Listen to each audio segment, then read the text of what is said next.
Tere! Taas uus päev Lihtsaelu kanalil. Mina olen Kaido Sõmer, olen investor, ettevõtja ja mentor ning täna minuga koos siis minu vestluskaaslaseks on minu elukaaslane, lahendusnõustaja Tiia Kuusk. Tere ka minu poolt ja minu tegemistest saad uurima minna Facebooki lehelt Tiia Kuusk lahendusnõustaja, nii et täna me pikemalt sellele enam ei peatu. Lähme kohe teema juurde. Et kui sa pole vaadanud eelmist videot, käi see läbi, sellepärast et seal oli mitu niisugust huvitavat asja, ma arvan, mis annaksid sulle juba esimesed sammud selleks, et sina saaksid ehitada oma lihtsamat elu. Ja täna ma lubasin seda, et ma räägin siis lihtsast elust kui sümbolina kui majast. Ja kui me räägime majast, siis te olete kuulnud seda 3 põrsakese lugu. Lühidalt kokkuvõttest oli see, et põrsakesed mängisid kuskil asakese peal ja juba sügistuuled hakkasid puhuma ja siis üks arvas ikkagi, et kuulge, et järsku peaks endale talveks maja ehitama. Teised arvasid, ei, lulli lüüa on hea. Laseme ikka edasi, kes siin on, milleks üldse vaatavad, siis see hoolas põrsak ehitab tugevat maja. Nad ütlevad, no milleks sa sellist maja ehitad, aga tuleb hundikene, siis meil on tarvis kaitset. No kus sa seda hunti siin näed? Nemad aga muudkui lõid lulli edasi, kuniks väljas läks nii külmas, et tõesti nüüd oli tarvis maja. No ja ehitasid siis üks õlgedest ja teine, ma ei mäleta millest, aga no lühidalt kokkuvõte oli see, et tuli hunt, puhus siis esimese maja pikali, teise maja pikali ja kõik need põrsakesed jooksid siis 3. venna majja ja seal siis hunt ei saanud neid kätte. Kui sinu elu, lihtsa elu maja on tugev, hästi üles ehitatud, õieti üles ehitatud, kõik komponendid õigetes kohtades ja õieti tehtud, siis arvatavasti sa kulged väga mõnusalt ja väga head elu. On kõigepealt tarvis pinnast, mille peal siis maja toetada. Pinnase peal me paneme vundamendiplokid. Ja lihtsal elul on 3 vundamendiplokki, millele siis kogu see lihtne elu toetub. Kõige esimene asi, kui me maailma sünnime, on meie kontakt meie perega. Ehk siis esimene vundamendiplokk on pere ja sõbrad. Tiia, sina oled teinud paljude inimestega tööd ja arvatavasti võid sa öelda, et suurem osa probleeme tulevad sealt lapsepõlvest ja seonduvad just nimelt pereprobleemidega. Ja just, et ma töötan nii täiskasvanute kui lastega, rohkem küll täiskasvanutega, aga kui me hakkame lahendama nende valupunkte ja neid teemasid, mis neid parajasti häirivad elus, siis me suures osas, ütleme, et 90% osas jõuame ikkagi lapsepõlve ja lapsepõlve teemade juurde, pereteemade juurde, vanemate teemade juurde. Jah. Esimene vundamendiplokk, millele sinu maja peaks toetuma, on pere ja sõbrad. Vaata, kas sul on olemas sõbrad, kas sinu sõbrad on sind toetavad, millised on sinu peresuhted. Kui sul on nad korras, super, siis me võime liikuda järgmise ploki juurde. Kui nad ei ole korras, siis sa pead võtma ette selle ploki ja ära parandama oma selle vundamendiploki. Kui sa ehitad nõrkadele plokkidele maja, siis see vajub viltu. Tuleb aeg, üks hetk ja see ei püsi enam püsti sellisena. Kui me nüüd vaatame seda esimest vundamendiplokki, siis selle peale toetub meie kogu maja tugipuu. Ehk siis kõik peamine konstruktiivne kanne toimub selle sama peresuhete peal. Ja selle tugipuu ülemise otsas on meil siis isiklik areng. Ehk kui me tahame, et me isikuna areneme hästi, siis me peame korralikult lahendama ära selle sõprade ja perekonna vundamendiploki. Järgmise vundamendiploki, mis me see lihtsaelu majja paneme, on siis suhted ja enesearmastus. Kui me kulgeme nüüd läbi siis selle sünnimomendist, meie esimesed kokkupuuted oli meie vanematega, siis sealt edasi hakkas töötama meil mingid sõbrasuhted juba. Siis selleks ajaks, kuni me jõuame välja romantikani, ennem seda on meil üks komponent, see on enesearmastus. Küsimuses, kuidas mina inimesena saan iseendaga läbi. Ja see tavaliselt puberteedi eas hakkavad tekkima need probleemid, kus koha peal me ei hakka ennast väärtustama enam. Sealt tuleb madal enesehinnang ja see on see, mis väga tugevalt murendab seda vundamendiplokki. Kuid kui me jõuame juba sellise vanuses, kus romantika hakkab meil ellu sisse tungima, siis on juba küsimus selles, et millised on meie suhted meie partneriga, meie armsamaga ja paraku on seal see enesearmastus väga tugevalt sees. Kuidas saan mina loota, et keegi armastab mind, kui mina ise ennast ei armasta. ja siin juures tahaks kohe mainida, et väga mõjutavad suhted selles kohas, romantika kohas ka suhted perega. Ehk siis milline on olnud minu lastetuba ja missugused on olnud minu vanemad ja suhted vanematega, sest tihtipeale selles romantikas või paari suhtes me valime või inimesed valivad sarnase.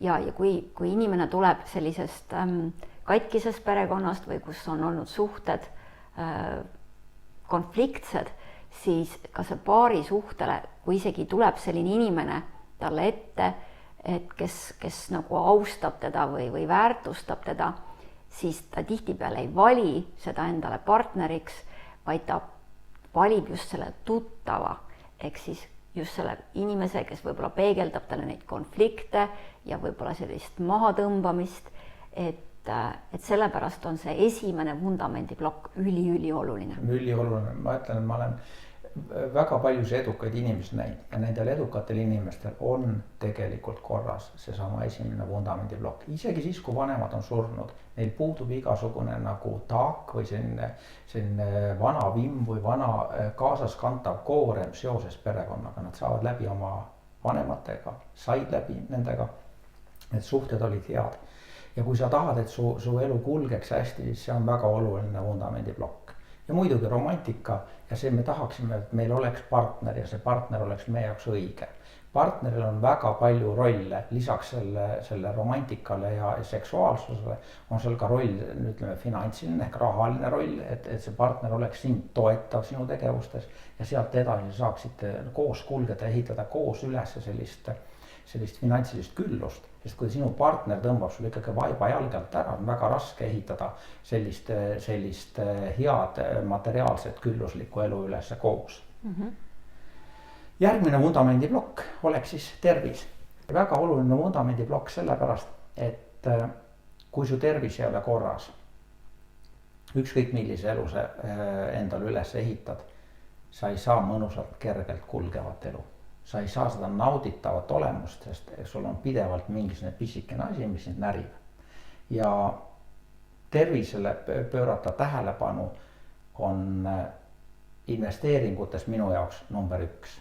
Ehk kui me räägime sellest, et sa räägid näiteks rikkaks saamisest või siis rahalistest investeeringutest, siis tervis on number 1, kuhu tuleks investeerida. Kui sul on tervis hea, super, saad teinud häid ja õigeid otsuseid, see on väga hea valik. Aga sul oleks tarvis võib-olla teha midagi selleks, et hoida siis seda tervist heas korras.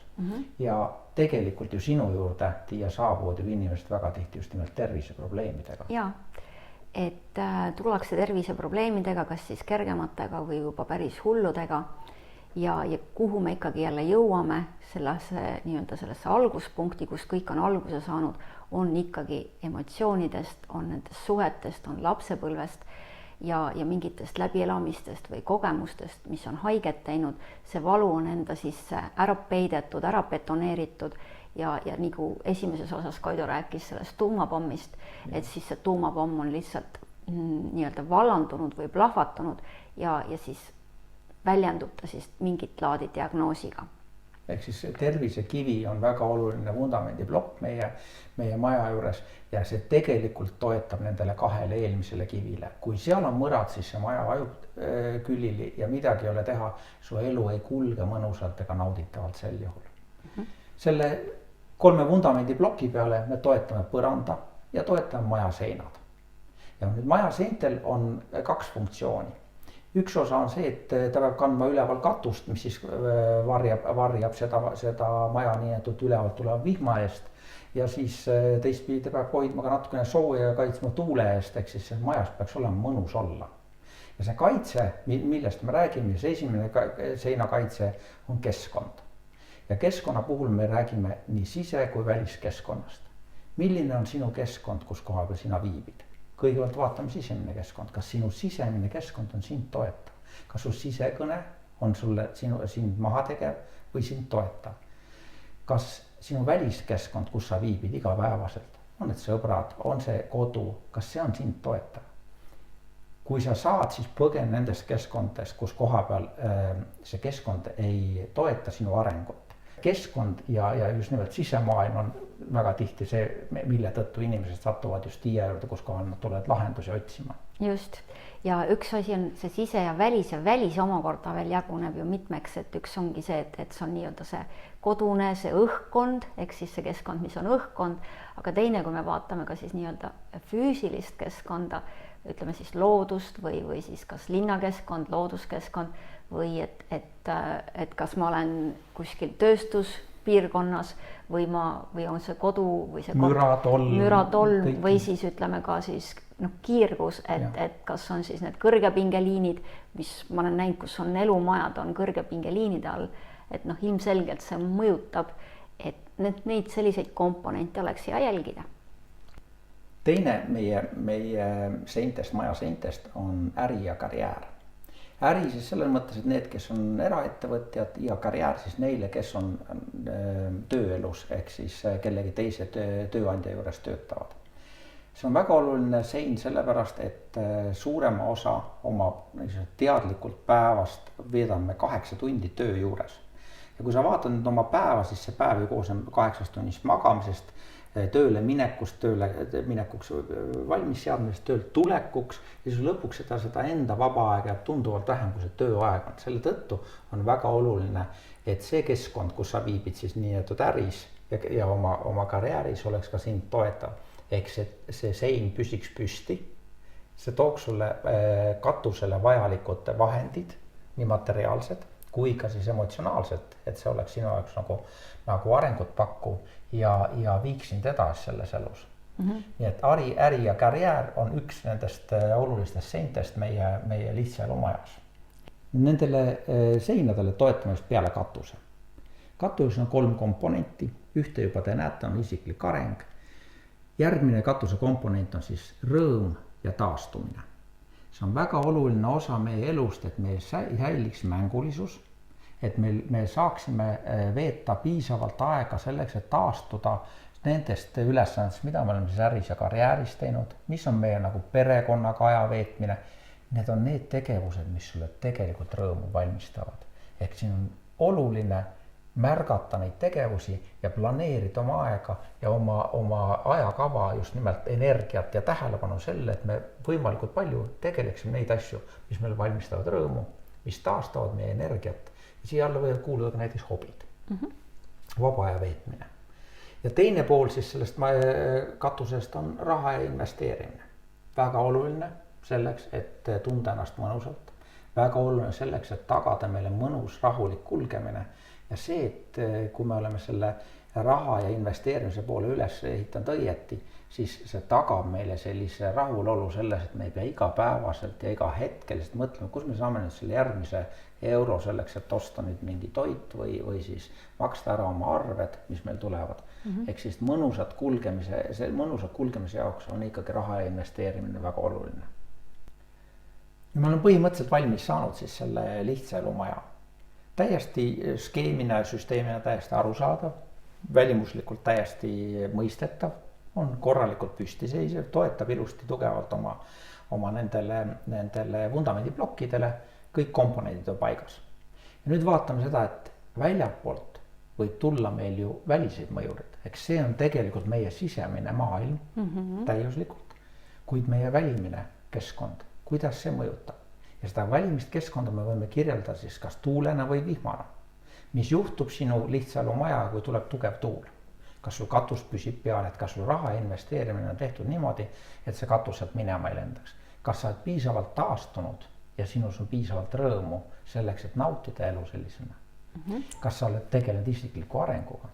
Et nendele nii-öelda elu tagasilöökidele, mõni ütleb tagasilöök, aga ütleme elu väljakutsetele nendest läbi minna niimoodi, et sa püsti jääd ja nii, et tegelikult sa saad ka sellest rõõmu tunda, nii naljakas kui ka see ei ole. Just. Kas see keskkond ja äri on siis toetanud seda, et kas need seinad toetavad seda, et see tuul ei tuleks ja ei lükkaks seda maja ümber. Ja teine komponent siis on vihm. Me teame, mida vihm teeb, eriti kui ta tuleb nagu suures koguses. Ehk ta tuleb ja ta kipub ära uhtuma pinnast meie vundamendikivide alt. Ja mis asi on see pinnas? See pinnas on meie emotsioonid. ja kui me eelmine kord rääkisime sellest, et kui sina oled superkangelane, oma lihtsa elu superkangelane, siis superkangelane haldab ja valdab oma emotsioone hästi. Et ta tuleb toime oma emotsioonide juhtimisega ja kui sa toime ei tule oma emotsioonide juhtimisega, siis ei ole tähtis, kui tugeva maja sinna peale ehitad. See vihm tuleb ja see uub selle pinna sealt alt ära. Igaks juhuks veel ütlen, et meist valesti pole aru saadud, et emotsioonide juhtimine ei tähenda seda, et ma surun nad alla, teen naerunäo pähe ja ajan selja sirgu ja liigun edasi. See ei tähenda kindlasti seda. See tähendab seda, et sa oled teadlik oma emotsioonidest, oma reaktsioonidest ja sa oskad, sul on siis olemas teatud tehnikad, mis toimivad, et sa võtad neid vastu, et sa lubad nendel emotsioonidel tulla rahumeelsel viisil, et see ei tähenda seda, et sa lähed ja purskad need kuskil kellelegi teisele välja või valad välja, mis ka muidugi on väga inimlik, kui see juhtub, aga et see teadlik juhtimine tähendab ikkagi seda, et mida me esimeses osas rääkisime, et sa oskad nende emotsioone käsitleda, ehk siis neid vastu võtta, märgata, tunnistada endale. Kui me vaatame seda pinnast, mille peale me selle vundamendi toetame, siis tavaliselt on nii, et kui maja hakatakse ehitama, meil võetakse traktoriga, lükatakse pealmine sinna mullakiht pealt ära ja siis sinna, kuhu me oma vundamendi toetame, sinna peale siis selle ära lükatud kihi asemele tehakse need täitepinnas. Need emotsioonid on see täitepinnas. Kui sa suudad selle täitepinnase korralikult ära tihendada, siis arvatavasti tuul ja vihm ei vii sinu maja minema. Kuid see alumine pinnas, see tugev pinnas, mille peale kõik toetub, on siis meie uskumused, meie tõekspidamised ja meie väärtushinnangud. Ja see on see koht, kus kohal meie emotsionaalne konfliktide arv on kõige suurem. Ei ole kasu sellest, kui me oleme ehitanud tugeva maja, ei ole kasu sellest, kui me haldame emotsioone, kui meil tegelikult on valed uskumused, meid mitte toetavad uskumused, tõekspidamised või siis väärtushinnangud, mis valmistavad meile pidevalt konflikte teiste inimestega või siis need tõekspidamised valmistavad meile kannatusi. Kui sa tahad liikuda lihtsas elus mõnusalt, siis on tähtis see, et see elu ei valmistaks sulle kannatusi. Just. Ja need kannatused on need jällegi, millega sinu poole inimesed tulevad, sest et nad ei taha neid kannatusi, nad tahaks nendest vabaks saada, aga nad ei oska iseseisvalt nendega toime tulla. Ehk siis Tiia kui lahendusnõustaja on minu meelest Eesti parimaid spetsialiste sellel alal, et lahendada inimestele ära need valupunktid ja tuua see lahendus sinna mängu just. Aitäh. Ja uskumused ja tõekspidamised, et nii nagu mõtted ja emotsioonid, et ma olen alati öelnud, et ei ole õigeid ja valesid, halbu ja häid, vaid on see, mida sina valid ja millise tulemuseni see siis viib. Ja otse tulemus on see, nagu me esimeses osas rääkisime, et kas sa oled siis sellega rahul või mitte rahul. Ja siis ikkagi me jõuame, kui sa ei ole rahul, et siis millised tõekspidamised ja uskumused või väärtushinnangud sealt päriselt all on. Ja. Et siis neid on vaja korrigeerida. Aga enne korrigeerimist sa saad enne korrigeerimist on vaja neid märgata, teadvustada ja tunnistada. Asjad on nii. Ja võtta vastutus tegelikult sellepärast, et me oleme ise loonud selle lihtsa elu maja sellisena, nagu me oleme seda tahtnud. Võib-olla isegi mitte tahtnud, sest me ei tea, et me oleme võib-olla valede väärtushinnangute pealt või siis meid kannatusi valmistavate uskumuste pealt teinud seda maja ja me ei ole rahul tegelikult vaadates oma seda reaalsust, me ei ole rahul sellega majaga, mis meil praegusel hetkel on. Selleks, et seda maja uuesti üles ehitada ja tagada tänasest edaspidi seda paremat kulgemist, oleks tarvis ehitada nendest vundamendiplokkidest ja siis seintest ja siis katusest täpselt õieti ülesse. Ja kui sa ütlesid väärtushinnangud, et kas õiged või valed, tihtipeale need väärtushinnangud ei pruugi meie omadki olla. Et me oleme võtnud kellegi teise väärtushinnangud aluseks, kas siis teadlikult või alateadlikult ja mõtleme, et miks see siis nüüd ei toimi. Kui me seda maja vaatame ja ühendame need erinevad elualad omavahel joontega, siis me saame sellise mõnusa risti siia keskele. Ja see rist on see, millest me läheme järgmine kord edasi, sest sellest kujuneb üks väga huvitav eluratas. Eluratas sellest, kuidas sinu elu on praegusel momendil kuidas sina saaksid sealt edasi liikuda ja millise hinnangu sa annad praegusel momendil oma elurattale. Seekord me lõpetame selle teemaga ja järgmised videod liiguvad edasi, kuidas me saaksime leida süsteemid, mis aitaksid meil oma elu siis lihtsamaks teha. Kui sulle tundus, et sa said siit videost midagi kasulikku, ole hea, jaga seda teiste inimestega, et ka loodetavasti nemad saaksid abi.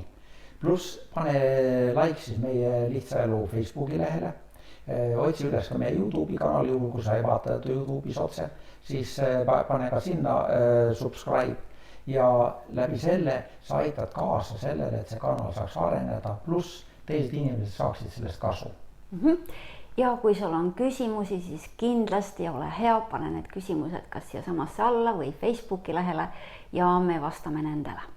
Ja küsimuste mõte siis oli selles, et sa aitaksid läbi sellega teistel inimestel, kes võib-olla ei julge neid küsimusi esitada, areneda ja liikuda edasi, et ka nemad saaksid selle lihtsama elu. Selleks korraks kõik. Täname sind ja näeme juba järgmises videos.